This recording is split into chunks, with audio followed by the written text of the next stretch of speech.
Grow and make your own destiny. Practical steps to live your best life at any age. Written by Paul and Lynette Penman. Narrated by Steve King. Introduction. 2 years ago, we moved into the most magnificent home. We instantly fell in love with the Victorian style of the double-storey property.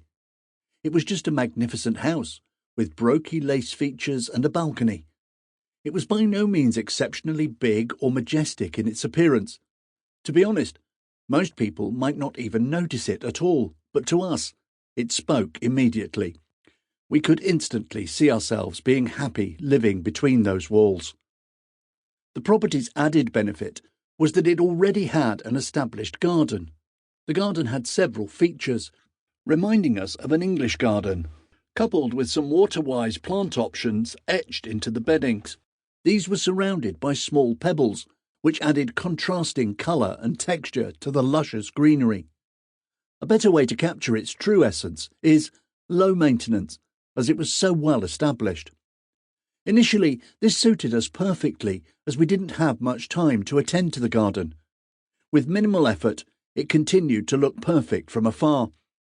After several months on the property, we started to notice the finer details of our garden. It was alive and a place where birds and bees would gather for food and nectar. We would even be spoiled with the occasional visit of our local fox. However, in the garden, signs of death also appeared among all the life it presented. Some of the rose bushes were so old that they had stems like tree stumps, and the lavender bushes, while still in bloom at the top, were dying away at the bottom.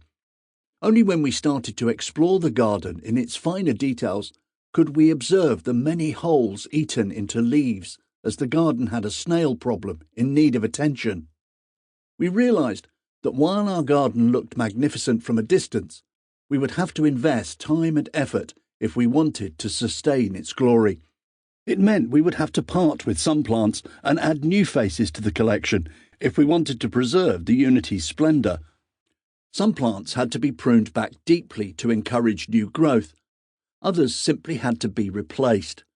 It dawned on us that if we wanted to sustain our garden, we had to look at all the plants in unity and not attach more value to the one above another, as the overall impression was not linked to one outstanding plant, but how they all complemented each other and created appealing visual harmony. Then we turned our eyes to the soil they were planted in, and saw several weeds in the beddings that hid away under the covering. Sample complete. Ready to continue?